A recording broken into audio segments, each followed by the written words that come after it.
Hello and welcome to another video. Today, as you can see, we're not in a GR and we're also not in another car of mine. I'm actually sitting in a Subaru BRZ. It's the same car as the new Toyota GR86. And I got this car from Emil Frey in St. Gallen. And we struck a deal.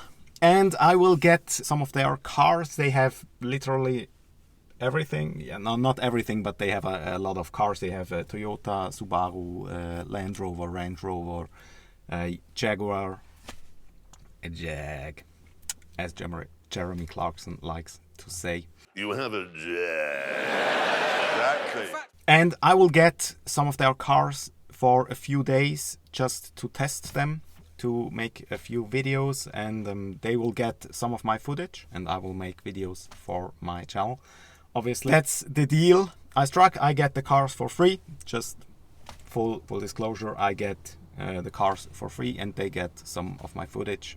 So I have this car it's now Friday until next Tuesday, and I can just use it for whatever I like. So let's get into the car real quick before we head off to some mountain roads, which are pretty close from here. So it's a Subaru BRZ. It has basically no kilometers on it, and yeah, it's the automatic version, the 6-speed automatic. It's the new one with 2.4 or 2.387, I think, liter, and 230 something horsepower. 34, I think. The last one had 200, or they claimed it had 200, but they never actually delivered that. Most of them I've seen on the dyno had 180, 190. So this one actually has the 230 horsepower, which is an increase of roughly 50 horsepower. That's pretty good. The first version of these it wasn't a bad car. Let's just get that out of the way real quick. It was a great car to drive. It was just slow, and I mean slow. My dad has a BMW Z3 with the 2.8 liter inline 6 and 193 horsepower. So that's also not that much, but the car runs very well and it drives very well, and it's a very fun car to drive. It's a convertible, but compared to the GT86, the last one, or the first generation BRZ, it's a completely different car. The BRZ is just, for me, on a straight line, it was just boring. It just didn't have that much power I wish it had. I never drove one of these, so I'm pretty excited to get one of these for a couple of days, and then let's see how that goes, and let's see what I think about the car. Let's talk about the interior real quick. Yeah, so the interior is rather plastic.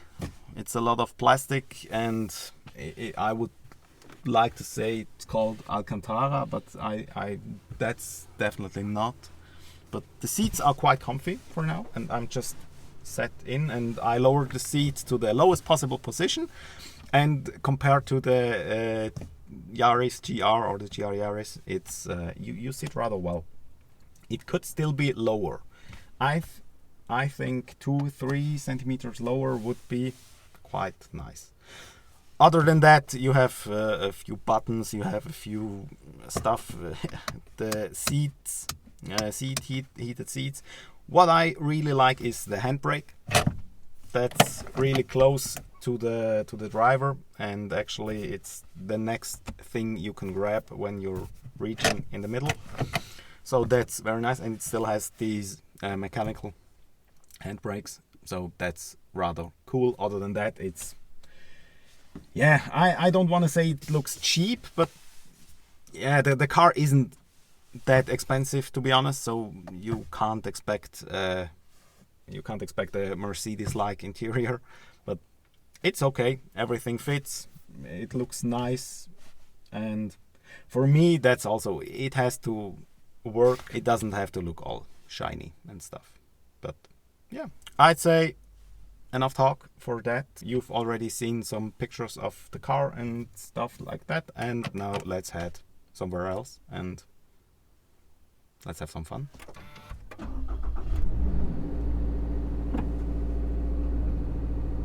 that looked cool. So it has a full digital dash, which the new GR also will get, and it's not very an exciting sound as of now. I wonder how it sounds from the outside. We'll have to check that. But you can, when you start, you can feel the whole car shake a little bit. It's flat 4. It's the engine is from Subaru, and the head, as far as I know, is from Toyota. So it's a cooperation of these two brands. So that's why the BRZ and the GR86 are basically the same car. There's a few differences in optics.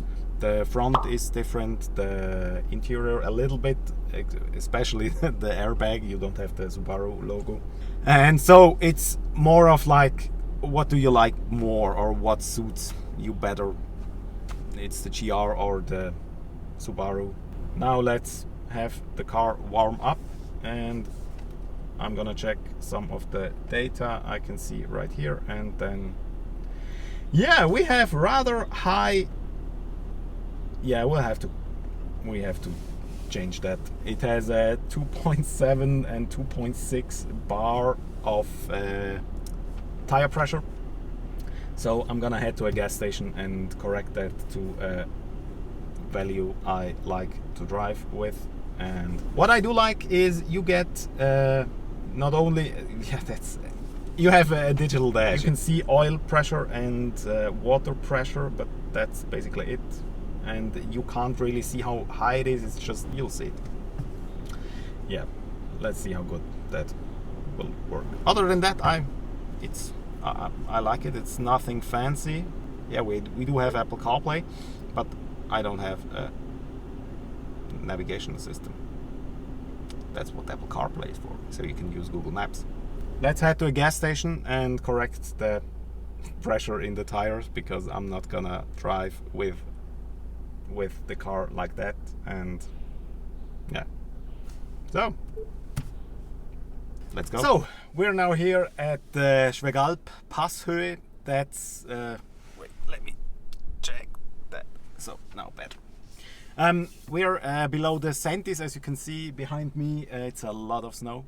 It's winter, obviously. We have now 5 degrees, and the roads are okay. They're a little slippery, a little bit wet, but there's no snow on the roads. We have 6 degrees outside.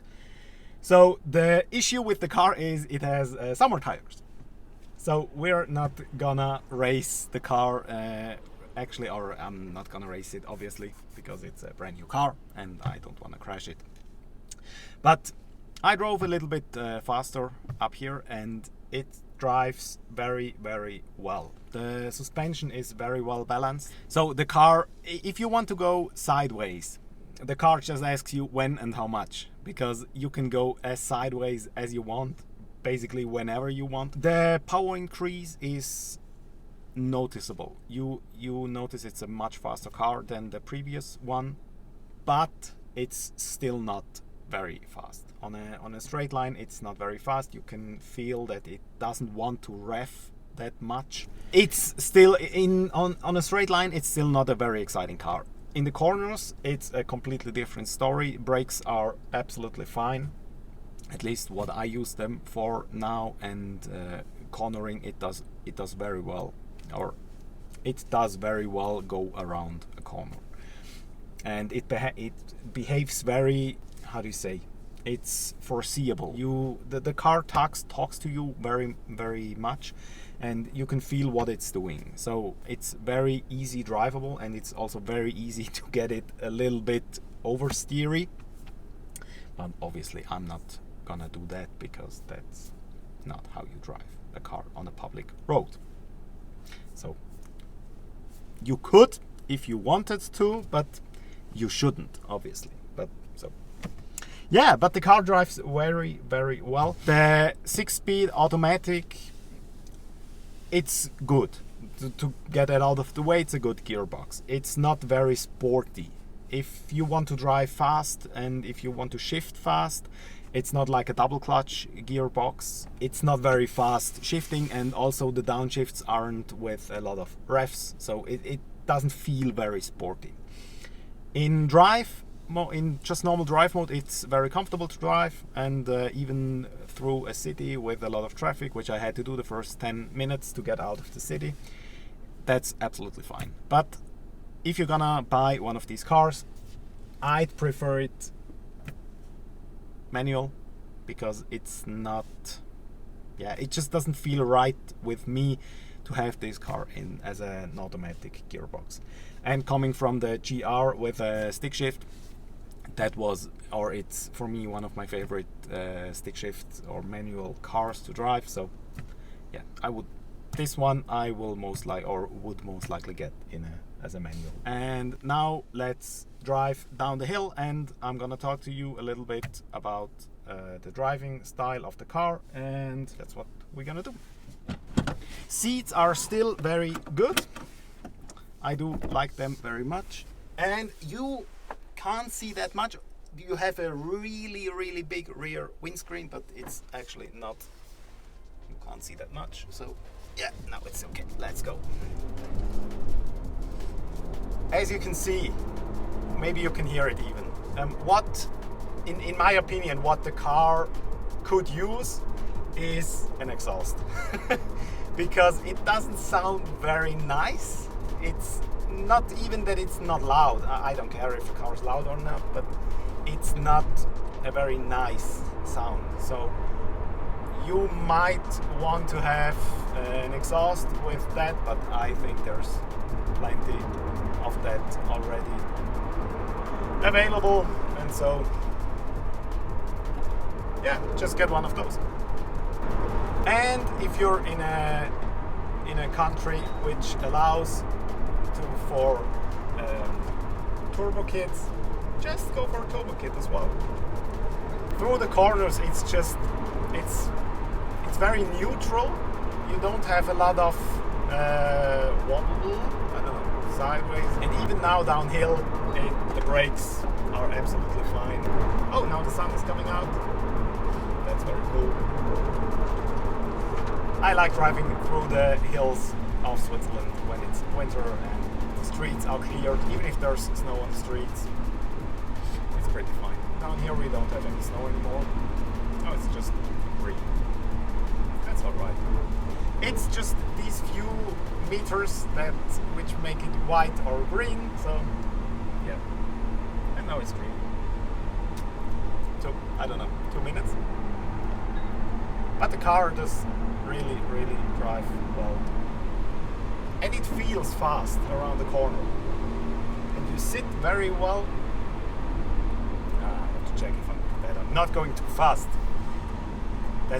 Going fast in Switzerland is very expensive, so don't do that. It really turns well. I just let the automatic do what it does,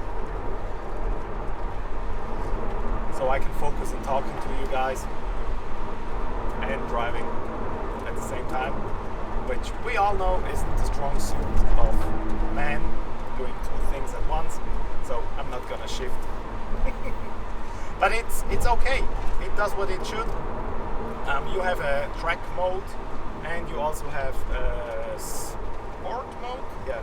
You can choose between sport and snow. I'm not sure if you really want to drive this car in the snow. It might be fun, but I don't know. I prefer all-wheel drive for the snow. It's even more fun. But you have a snow mode, you have a track mode. Track mode also gets rid of the ESP, so that's good. And then it goes sideways pretty quick. One thing I had to turn off is lane assist. That is absolutely horrible, because as soon as you come near a line, and in Switzerland on some smaller roads you have a lot of lines on the left side and on the right side, so you get to these lines pretty quick, and then it just beep beep beep beep beep all the time, and that made me crazy, so I had to turn that off.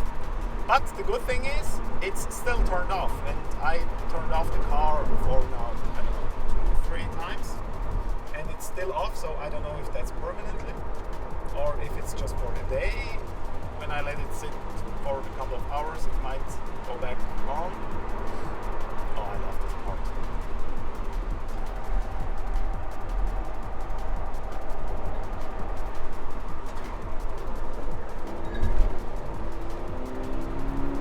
Still prefer the manual. Yeah, I would definitely prefer the manual. It's not too bad with the automatic, obviously. It also makes fun. So, if you want to use that car as a pure second car or a weekend toy, then get the manual. If you're also doing it, if you're like my age, I'm 36 now. Yeah, I know. Do I look older? I know, I think I look older. But now we have some traffic. Oh, he's going. Yeah, very good. Yeah, so if you're driving it also during the week, then you might wanna get the automatic, because in traffic, I don't know the manual. If that's your thing, just go for it. But if not, then yeah, might go as well for the automatic. But manual will be much more fun. It was even more fun with the previous car with much less power. This section was 80 kph, I think, last year. And now it's 60, so can't go that fast anymore.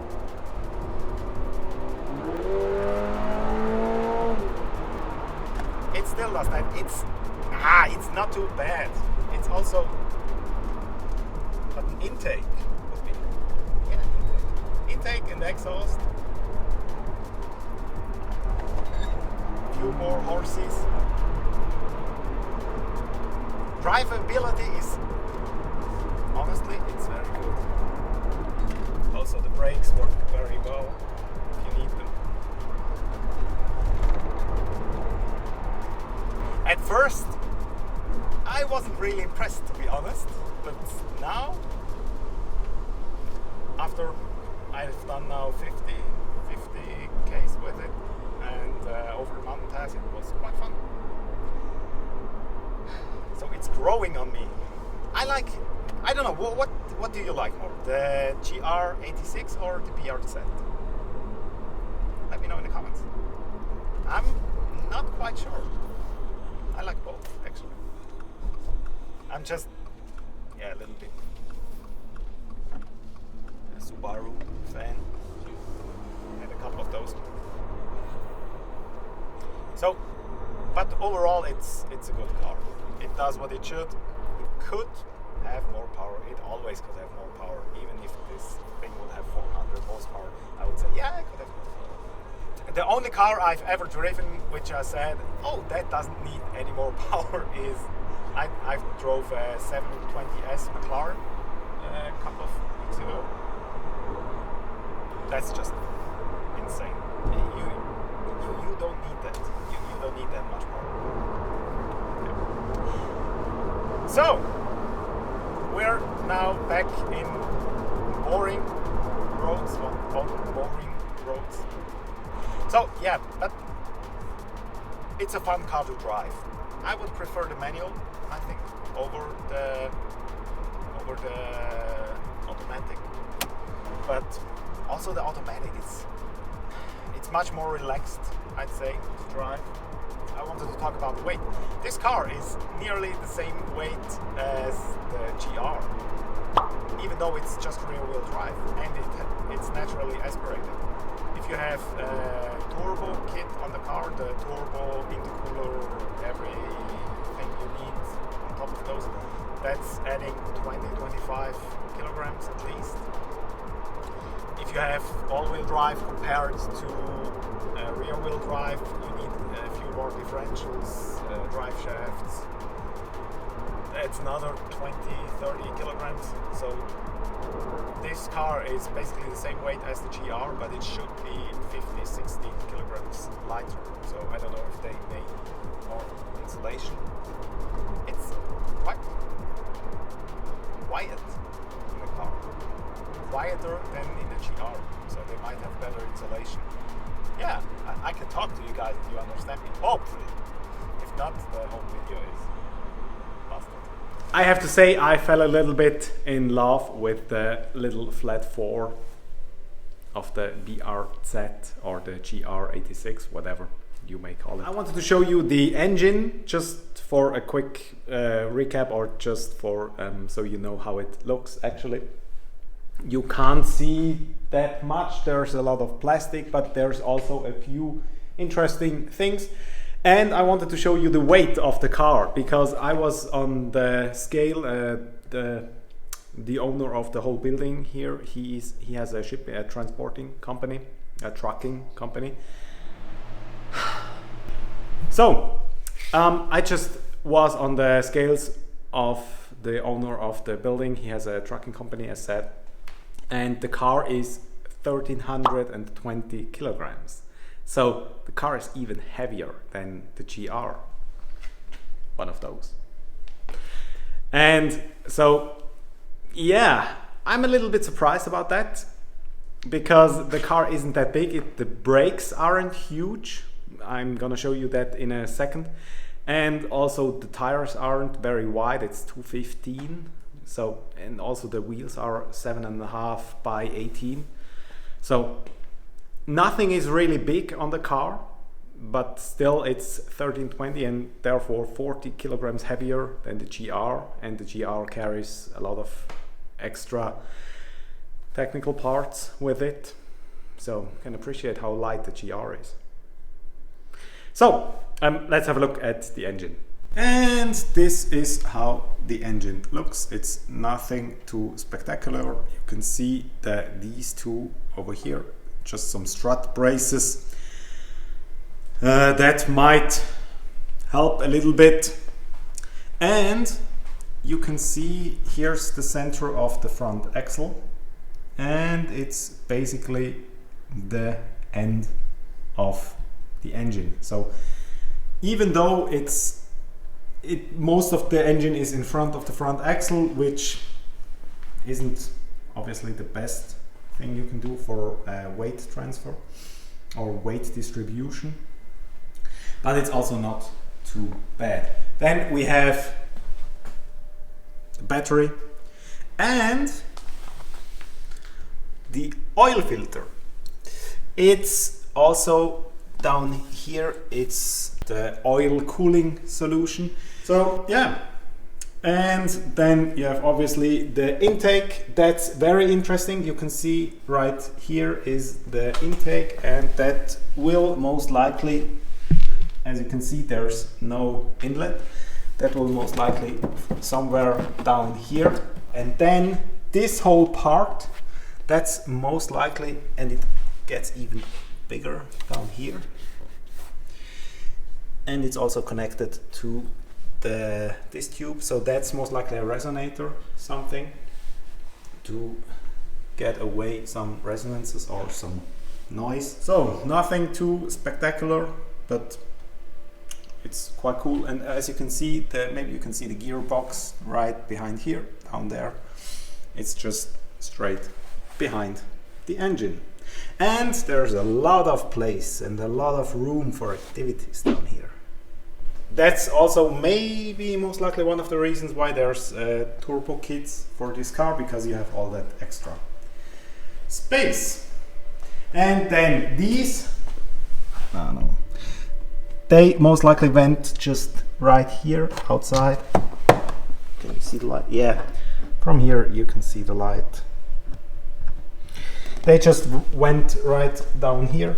So that's most likely just for a little bit more aerodynamic reasons. And as you can see, brakes are, at least compared to the GR, very, very small. They're okay, but you can't even say for the weight, because it's actually heavier than the GR. So you appreciate the GR Yaris a lot more when you see cars like this. Not that it's a bad car, but it's just not the GR. Actually, it's a pretty great car to drive. It makes a lot of fun, or it is a lot of fun to drive. And yeah, it's not the fastest, but it's also not slow. I think it's all right for some mountain passes or something like that. It could have an additional 200 horsepower. obviously every car, yeah, except a few, maybe not. But if you have any questions, if you want to know anything, just let me know in the comments. There's gonna be a few more of videos like this, not with this car, but with some other cars I will get from Emil Frey. Let me know what you think about these kind of videos. It's just a quick test drive. So that's it for this video. Thanks for watching. See you next time. Have a good week. Goodbye.